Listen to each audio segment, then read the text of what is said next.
Hello everyone, welcome to class find your value. इस video में हम एक्सरसाइज 3.2 से फोर्थ क्वेश्चन करेंगे। Which of the following pairs of linear equations are consistent और inconsistent? If consistent, obtain the solution graphically. आपको कुछ pairs of linear equations given हैं, उसमें बताना है कि ये कंसिस्टेंट होगी या इनकंसिस्टेंट।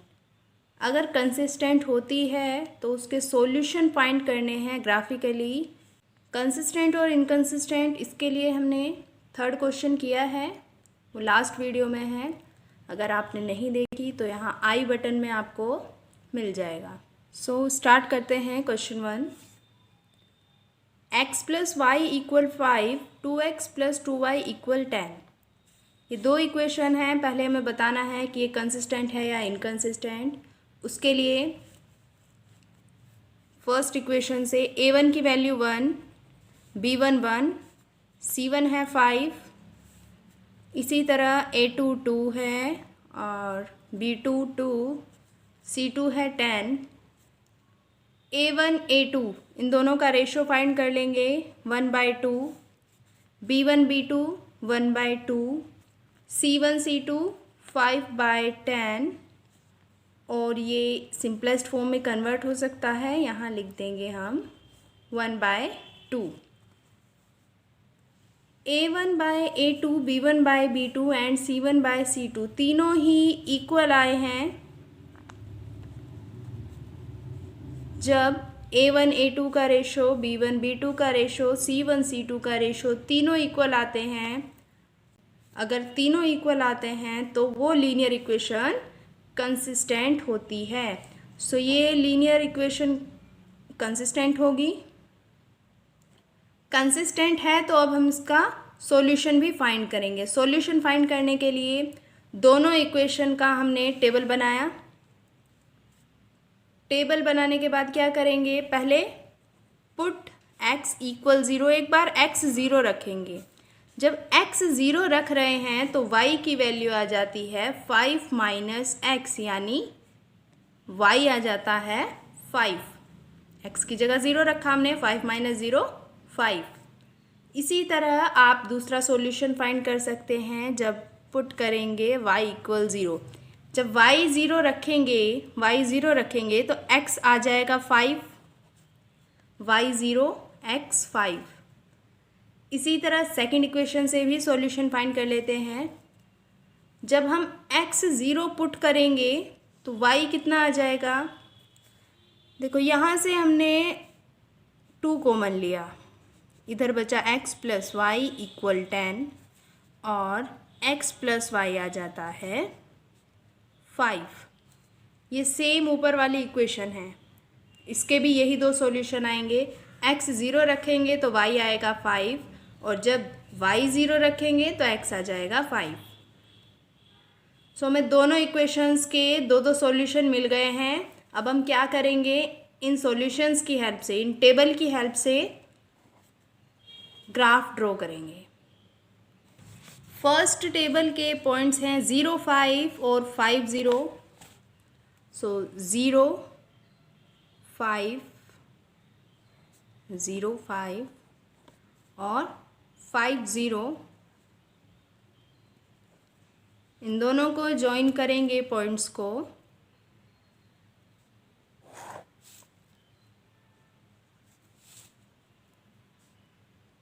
ये लाइन रिप्रेजेंट करती है फर्स्ट इक्वेशन को। इसी तरह सेकंड के लिए, सेकंड टेबल में भी सेम यही दो पॉइंट्स हैं 0 5 और 5 0। 0 5 और 5 0, इन दोनों को ज्वाइन करेंगे। सो सेम यही लाइन सेकंड इक्वेशन को भी रिप्रेजेंट करेगी, जो क्या है x + y = 5। दोनों इक्वेशंस यही हैं। इसके मैनी सॉल्यूशन होंगे क्योंकि ये एक दूसरे को हर पॉइंट पर इंटरसेक्ट कर रही हैं। सो इसके मैनी सॉल्यूशन होंगे। हमने लास्ट क्वेश्चन में भी पढ़ा है, जब a1/a2, b1/b2, c1/c2 तीनों इक्वल होते हैं तो वो कोइंसिडेंट लाइन होती है और उसके मैनी सॉल्यूशन होते हैं। ओके, सेकंड क्वेश्चन, यहाँ a1 हो जाएगा 1, x का कोफिशिएंट, b1 -1 और c1 है 8। इसी तरह a2 3, b2 -3 और c2 16। इनका रेशियो फाइंड कर लेते हैं। a1/a2 यानी 1/3, b1/b2 -1/-3, c1/c2 8/16। यहाँ से माइनस कट जाएगा और a1/a2 b1/b2 दोनों इक्वल आ रहे हैं 1/3। c1/c2 नहीं है, ये नॉट इक्वल है। 8 1 ज़ा 8, 8 2 ज़ा 16। जब a1/a2 b1/b2 ये दोनों इक्वल आते हैं और c1/c2 नॉट इक्वल हो, तब ये पैरेलल लाइन होती है और पैरेलल लाइन के कोई सॉल्यूशन नहीं होता। ये लीनियर इक्वेशन होगी इनकंसिस्टेंट।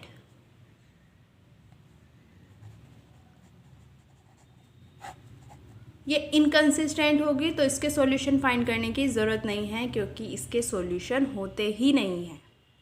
थर्ड क्वेश्चन,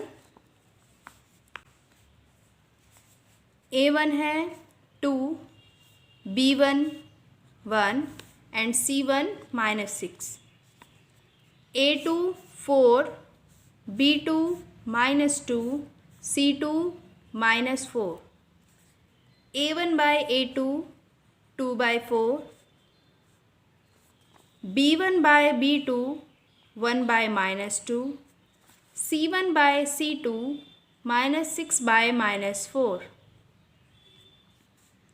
ये 1/2, ये -1/2 और ये 3/2।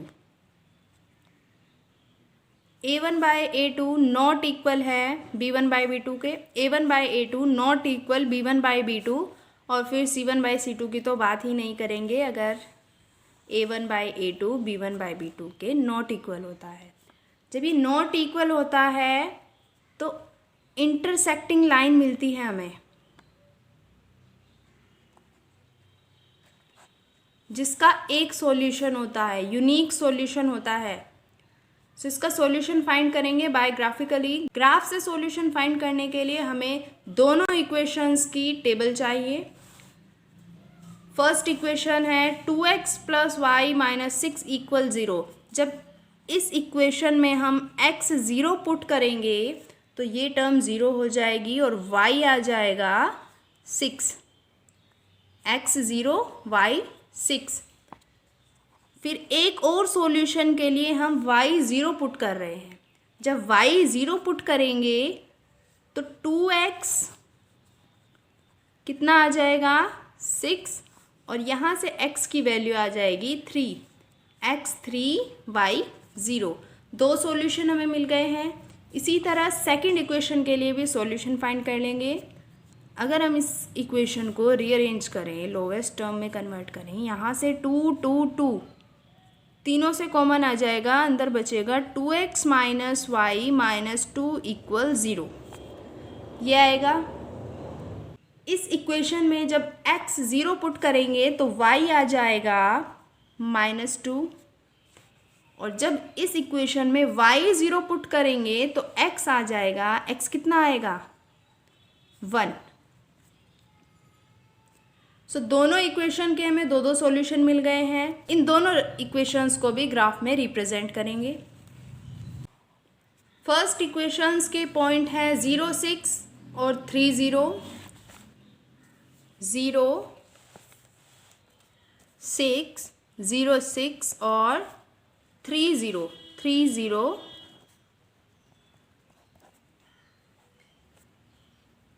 इन दोनों पॉइंट्स को ज्वाइन करेंगे।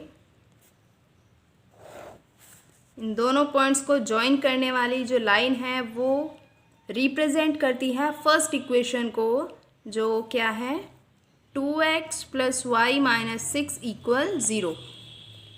इसी तरह सेकंड इक्वेशंस के पॉइंट हैं 0 -2 1 और 0, 0 - 2 1 0, 0 -2, 1 और 0,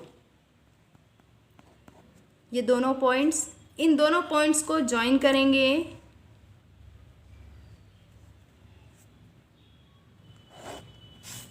इन दोनों पॉइंट्स को ज्वाइन करने पर जो लाइन हमें मिलती है वो रिप्रेजेंट करती है सेकंड इक्वेशन को, और सेकंड इक्वेशन है 4x - 2y - 4 = 0। ये दोनों इक्वेशंस, ये दोनों लाइंस जहाँ एक दूसरे को इंटरसेक्ट करेगी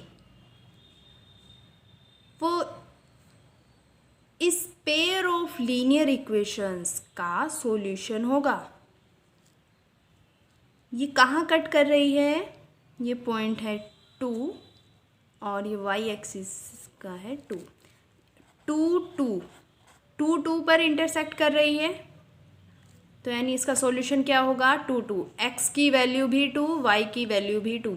इसका यूनिक सॉल्यूशन है, वन सॉल्यूशन है। जब इंटरसेक्टिंग लाइन होती है तो उसका वन सॉल्यूशन होता है। देयरफॉर x की वैल्यू 2i और y भी 2, x भी 2, y भी 2। यहाँ ये थर्ड क्वेश्चन कंप्लीट। एक लास्ट पार्ट बच जाता है इसका, फोर्थ। 2x - 2y - 2 = 0। यहाँ से पहले a1, b1, c1 तीनों की वैल्यू अगर लिखें, a1 होगा 2, b1 -2, c1 भी -2, a2 4, b2 -4 एंड c2 -5। इनका रेशो फाइंड करेंगे। 2/4 -2/-4 -2/-5। 2 1s are 2, 2 2s are 4, 2 1s are 2, 2 2s are 4। यहाँ से आया a1/a2 = b1/b2 not equal c1/c2। a1/a2 b1/b2 दोनों इक्वल हैं, लेकिन c1/c2 नॉट इक्वल है।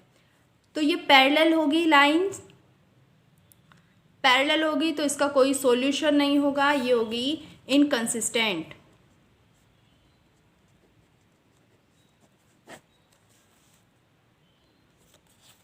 आई होप आपको समझ आया होगा। Thanks for watching.